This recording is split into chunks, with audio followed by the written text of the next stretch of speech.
Imam Hanafi.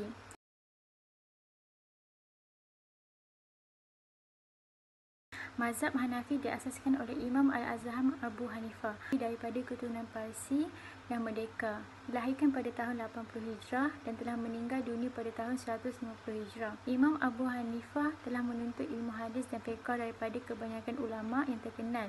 Beliau belajar ilmu fiqh selama 18 tahun daripada Hamad bin Abu Sulaiman yang mendapat pendidikan dari Ibrahim Al-Nakhai. Al-Imam Abu Hanifah sangat berhati-hati dalam menerima hadis.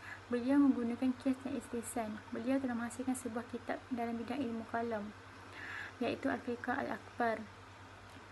Seterusnya, kaedah fiqh yang dipilih Imam Hanafi ialah beliau akan lebih mengutamakan Al-Quran dan Sunnah. Selepas itu, beliau akan mengambil pendapat sahabat. Abu Hanifah sangat menghormati para sahabat dan menganggap pendapat mereka satu perkara yang wajib diikuti.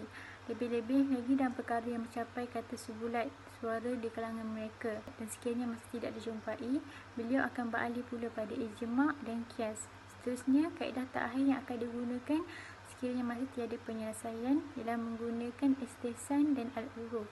Abu Hanifah banyak menggunakan istihsan dalam mengeluarkan hukum-hukum fiqhnya. Tindakannya itu banyak menimbulkan tentangan dan kecaman dari para mujtahid lain, sehinggakan Imam Syafi'i pernah berkata, sesiapa yang beristihsan maka dia mengadakan syariat baru. Bismillahirrahmanirrahim.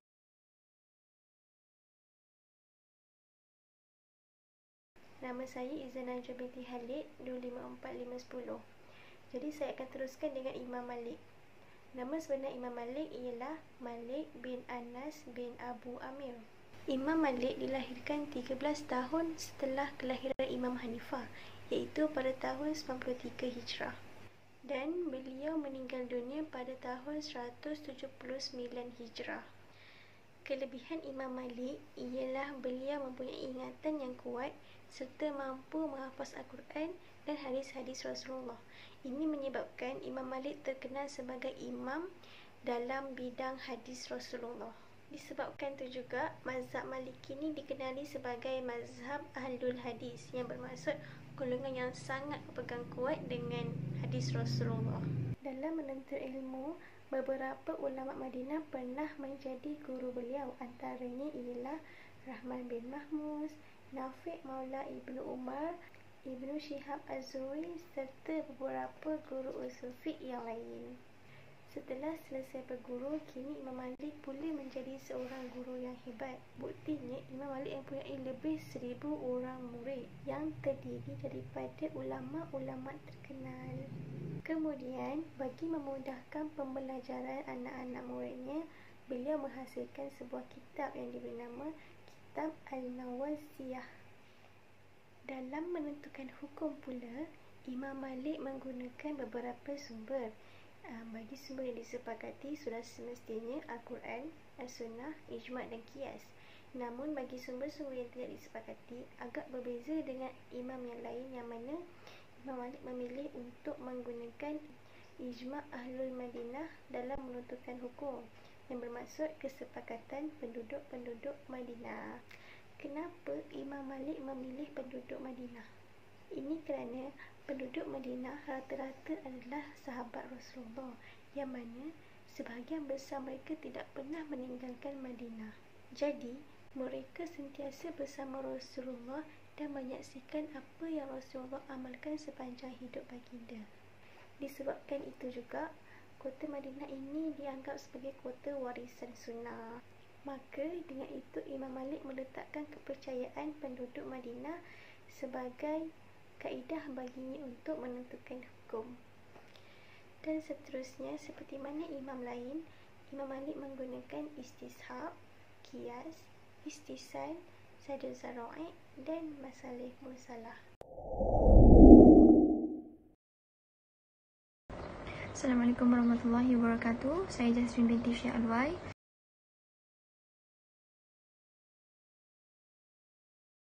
Saya akan beritahu tentang Imam Syafi'i. Nama asal Imam Syafi'i adalah Muhammad bin Idris bin Al-Abbas bin Uthman bin Syafi'i bin As-Sa'ib, juga dikenali sebagai Imam Syafi'i. Imam Syafi'i adalah ahli fiqh Islam yang terkemuka dalam sejarah Islam. Beliau adalah pengasas kepada mazhab Syafi'i. Imam Syafi'i dibesarkan di Hijaz.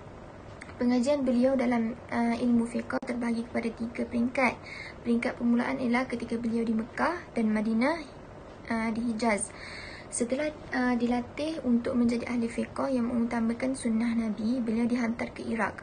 Di Iraqlah bermula peringkat kedua pengajian beliau dengan mendapat pendidikan mengenai pentaklukan dalam menentukan syariah Islam. Peringkat terakhir adalah ketika beliau di Mesir dan pengasasan mazhab Syafi'i.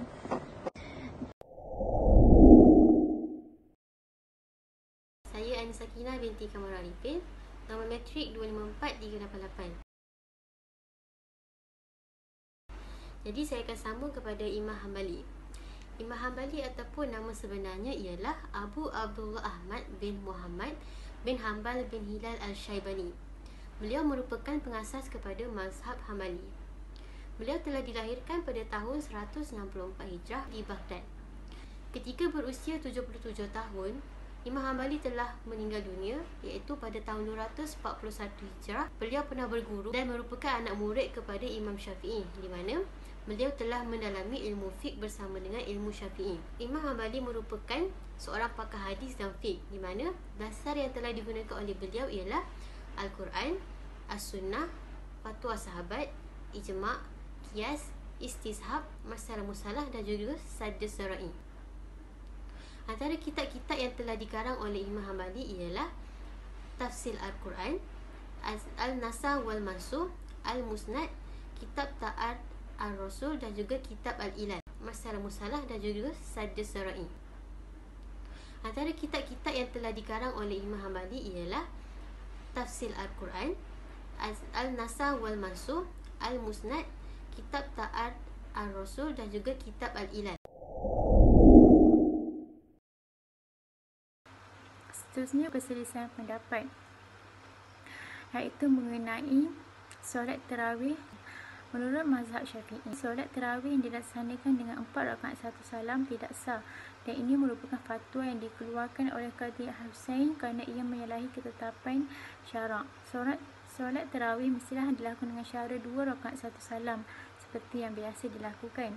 Seterusnya, mazhab Maliki. Menurut pendapat Abul Hasan Al-Sa'idi, disunatkan dalam solat tarawih untuk memberi salam setiap 2 rakaat dan dimakruhkan untuk memberi salam pada setiap 4 rakaat atau lebih. Akhir sekali, mazhab Hanbali. Menurut pendapat Al-Maghawi, yang lebih afdal adalah dalam solat sunat yang melaksanakan secara 2 rakaat 1 salam. Adapun jika lebih, maka hukumnya tetap menjadi sah.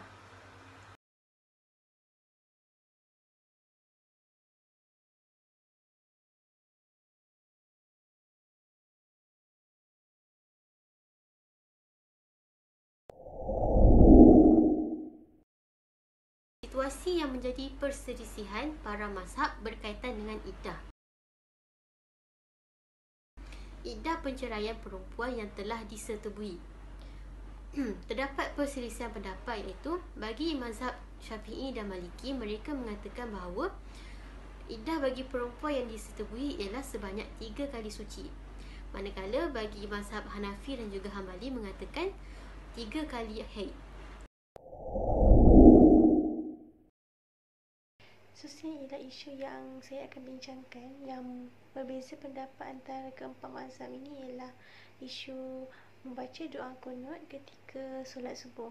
Hukum membaca doa kunut dalam solat subuh ini ada 2 pandangan. Yang pertama ialah pandangan Imam Malik dan juga Imam Syafi'i, yang mana mereka berpendapat bahawa sunat. Hujah Imam Syafi'i dan Imam Malik kenapa mereka berpendapat bahawa ianya adalah sunat adalah berdasarkan hadis.